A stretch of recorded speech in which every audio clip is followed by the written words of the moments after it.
What just happened? You're looking at your teammates, they're looking at you. And let's face it, your defensive coordinator, he's not going to tip his cap to him. That's not how football works, but he probably should have after that run. That was absolutely sensational. And he covered a lot of ground on that one, as evidenced by the final total there on Next Gen Stats. Footing always a concern, but the extra point's up and good. And the lead is now 10-7.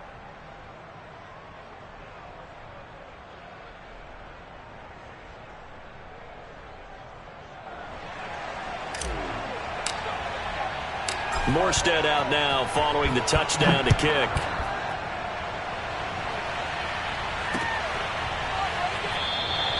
Stevenson elects not to return it. It's a touchback.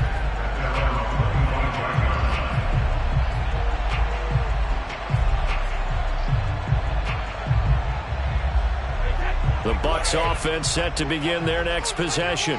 And they'll be working from behind now following the touchdown a moment ago on the opening drive of the half. I think the guys right now, but as they go out on offense, they're zeroing in on one big key. They don't have to do anything differently just because they're down on the scoreboard now. The intent, still the same in what they plan to do on offense.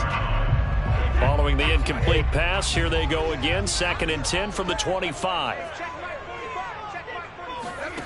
From the gun, it's Brady. And that'll be incomplete. Took a pretty good shot as he tried to pull that one in. Couldn't hang on, 3rd down. You get the sense that they're saying we're not playing up to what we're capable of, and we're deep enough into the game that the early jitters are long gone, that they should now have some sense of continuity and be able to make some of these plays that they have not been doing so far. 45, Mike, 45. Ricky, check, 45 to Mike. Check, 45 to Mike. Throwing is Brady on 3rd down. That'll be caught. It's the tight end, Howard. And he'll be taken down, but not before they work it across midfield. From Falcon territory now, here's 1st and 10 at the 47.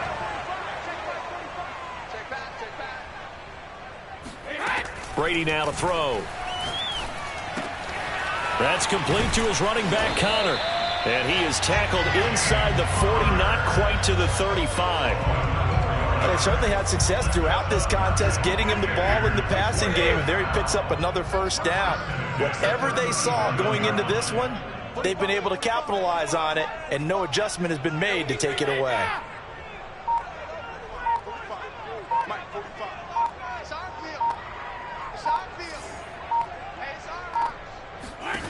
On 1st down, Brady. He'll get that one complete to Connor. And he works it past the 30, almost to the 25. It's taken a while for this offense to get going. A little creaky at the start, but they're oiled up now. A nice throw there, and they're really putting together a good drive.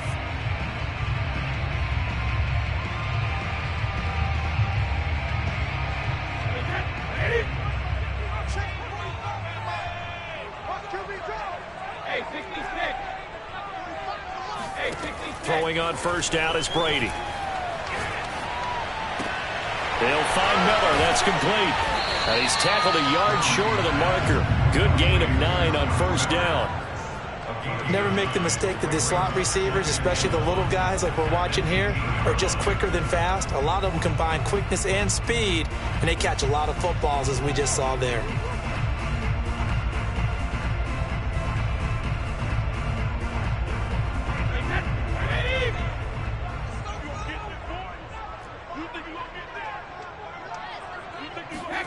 Now Brady again to Connor on the check down. And he'll take it down here just shy of the 15 at the 16-yard line. One of my old teammates called me the other day when he was watching the game. He's like, man, trying to watch an NFL game and trying to account for their passing game, that's difficult. And just when you think you get everything covered, here comes a back out of the backfield. And in this case, he picks up a 1st down.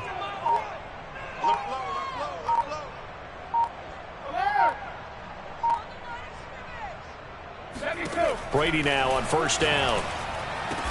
And in for the Buccaneers touchdown. O.J. Howard, his 4th touchdown on the year. And the Bucs are going to retake the lead.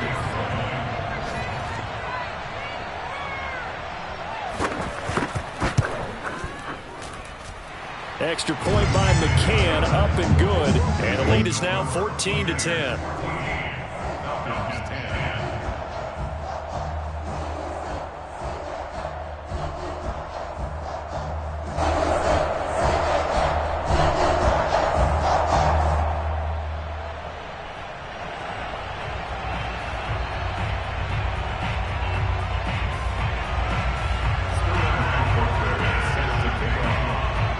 Now following the touchdown, Hoff-Richter to kick off.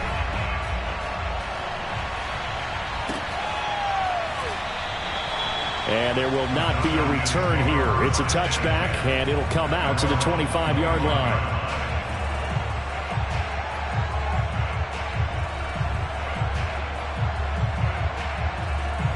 About set to begin their next drive, the Falcons offense at the line. They had gotten the lead with the opening drive touchdown in the third quarter. Now they relinquished that lead back. Could be in for an interesting second half. It certainly appears that way, doesn't it? Almost turning into one of those pendulum games, right? Where it swings back and forth, and who's going to make the play that changes that maybe it puts it on one side and keeps it there. So they'll come up after the gain of 7 on a 2nd and 3. Franks now. Open man, that's Renfro. And he's going to be out of bounds right at midfield. I know many people like to throw to the tight end, maybe in a little flexed out position because he creates mismatches with his size. But slot receivers do the same thing with their quickness, their speed, and their route running savvy.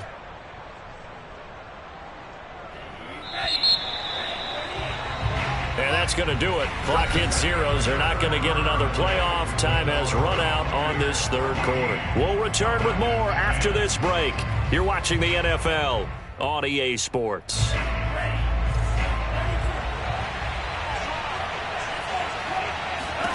From the midfield stripe, they'll look to throw. He's got his pass-catching tight end. That's Pitts. And they'll get him down as he's inside the 40. On 1st and 10, Franks. Right back to Pitts again. And he is out of bounds, but not before he's inside the 30.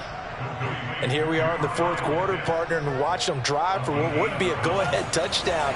And you and I both know this is where you need a quarterback who can keep his cool back there. Not just for himself, but to keep the rest of the team relaxed too. He's going to go up top for the end zone. And it's intercepted at the goal line. Picked by Antoine Winfield Jr. And the Buccaneers are going to get the football back at their own 17. CD, I know it's just his second year in the league as a quarterback, but that's going to be one when he flips on the tape. He's like, I shouldn't have thrown that ball. No doubt about it, and his coaching staff will be emphatic about he shouldn't have thrown that ball. But remember, second year, as you noted, on-the-job training, so he's got to take this feedback that he's getting, negative or otherwise, and turn it into positives moving forward. Brady's throw complete there to Moore.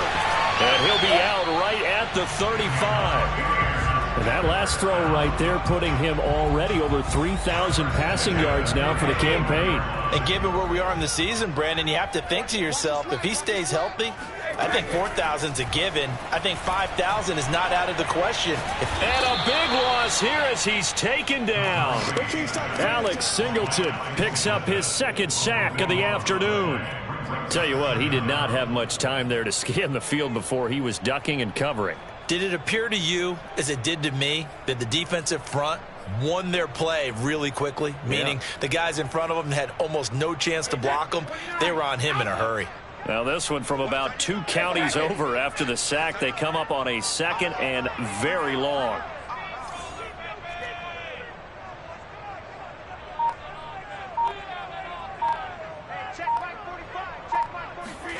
Another try after the first down sack. Brady. And look at this. They get the turnover they needed. It's intercepted. It's Kyler Duggar who picks it. And he'll take this down inside the 15-yard line. He's at it again, Charles. He had the pick 6 last week. Not a pick 6 here, but an interception. It's another Oski, because that's the word we use when we intercept a pass. Oski tells your team to rally around and block for you. But that worked really well last week because he had made it all the way to the end zone. This week he got the Oski, maybe not a touchdown, but boy, he's playing really well. And now they're inside the 10 as he's brought down at the 9. 5 yards on the carry. Good pickup on first down. Under 4 to go now as the clock runs and they come up on second down. And they'll go again with Etienne. And he'll take this from the 9 down to about the 7. Just not a whole lot of room to operate there on that carry. No, not at all. They did a really nice job staying in their proper places and not allowing any lanes to open up. As big of a play as we've had in this one so far. This is 3rd and 3.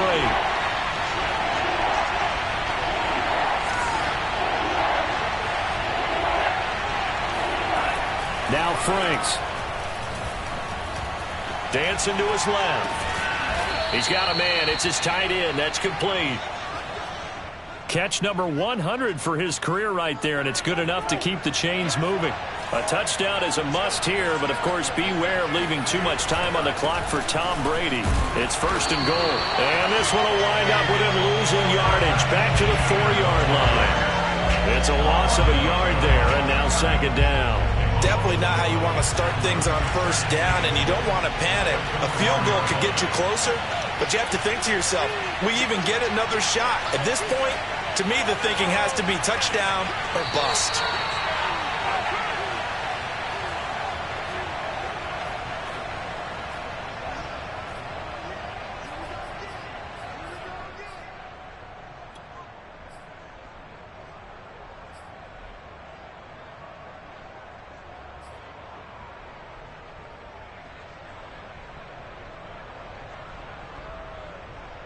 So it's Falcon football as we welcome you back. And they're knocking on the door. 2nd and goal now in a 1-score game. Here's a play fake as they set up to throw. And he'll be hit as he releases it. And that'll fall incomplete.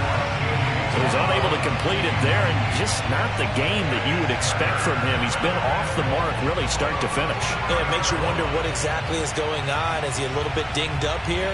Or is he just off just by a bit? Maybe he can get it back in this situation. He'll need to.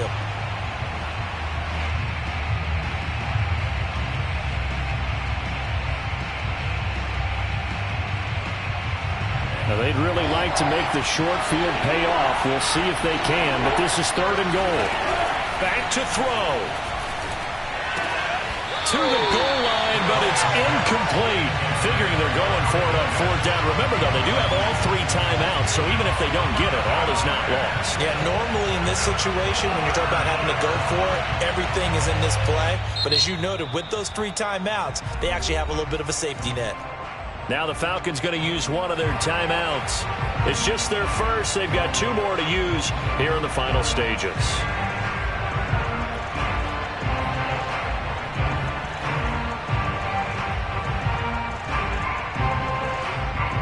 Down 4 late. Got to go for it here on 4th down.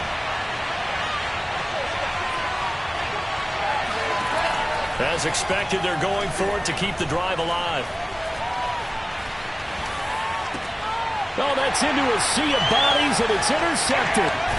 Picked up by Jamel Dean. And the Bucs have just about sewn up this football game. Just when you thought this game might be turned on its ear, a late interception pretty much going to seal the deal. Yeah, boy, talking about having your backs to the wall. This defense, they looked like they were in danger of surrendering this lead, but they knew they needed that one play, and they got it right there, partner. The drive will start with Connor, and he'll manage to pick up about 4. It's 2nd down. That's it. That's what you want. Straight ahead positive gain. Just keep that clock ticking.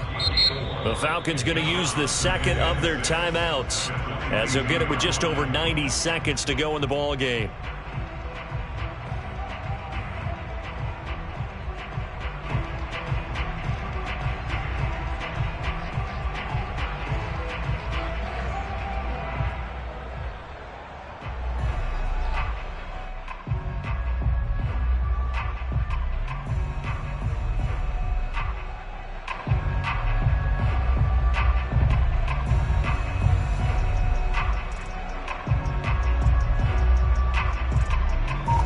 Second and 6.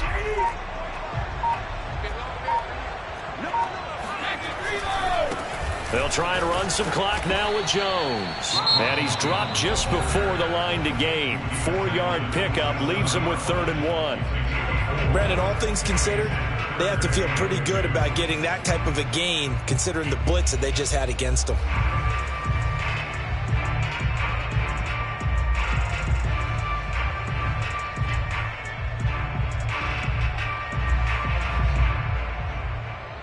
Five men in the secondary now for the Falcons on 3rd down.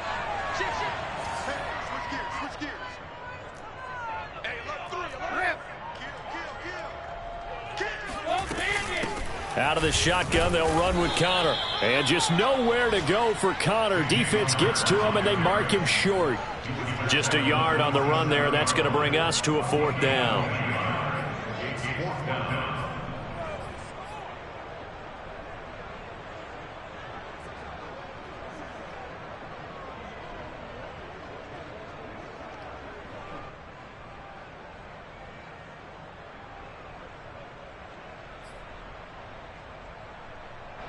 Here comes the Buccaneers punter now, as he's on to punt for the first time this afternoon.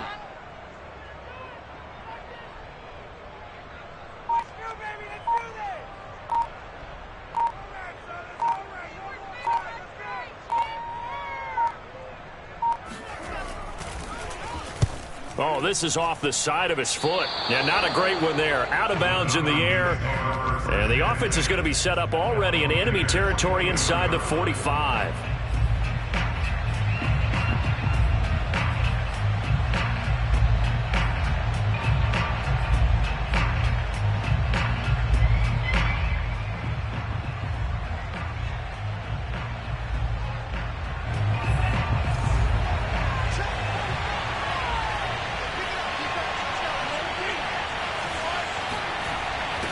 Trying to shake off the interception. He'll look to throw.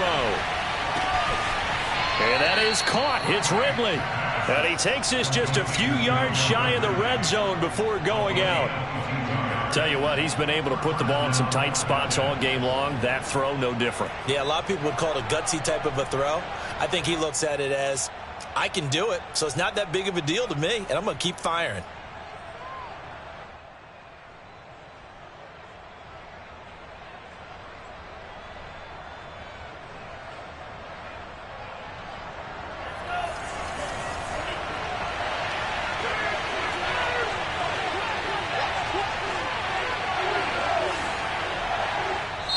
Now the Bucs going to use the first of their timeouts. That'll leave them with 2 remaining. We'll be back after this.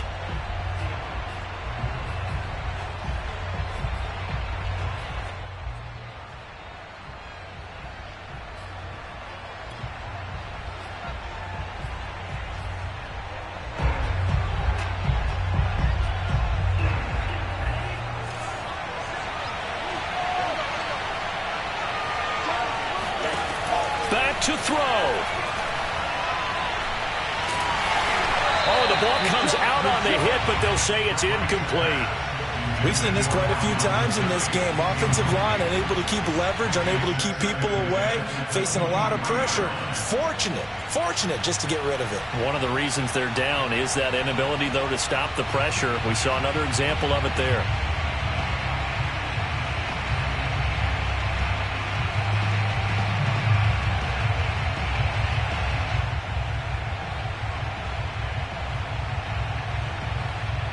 Here's 2nd and 10.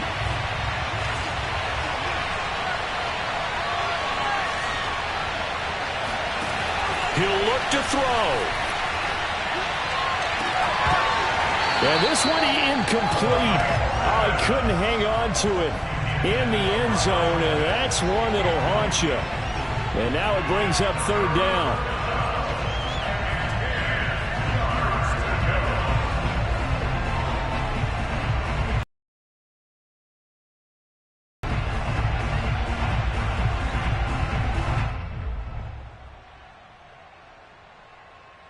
An important play right here, 3rd and 10. And I would expect pressure here. He's back to throw. And he's going to have the hook up to Gage. And he's going to be taken down short of the first, right around the 15-yard line. 4th down. Frank's going to throw for it. Going to throw right side here. Complete. And he's able to pick up the first down before he's tackled right at the 10. Well, Charles, exciting to the very end. That's what we just saw in this game. Final play there, headed in the red zone. But anytime you're outside of the 10, that's tough trying to draw up a final play to get in, and they couldn't do it. It certainly is. So what they were looking for was, extra time. Too bad it's not FIFA soccer, right, where you get a little bit of extra and you get a chance to run a couple more plays and maybe get closer and take that last shot into the end zone. So for Tampa Bay, it's a win that might keep them alive in the playoff race as they're back to 500 at 5-5. And they'll get to stay home again next week as the Seattle Seahawks come to town. Meanwhile, for the Falcons, they're going the wrong way as this will drop them to 3-7 now on the year. And they'll try and turn things around next week as they have a date at Soldier Field with the Chicago Bears.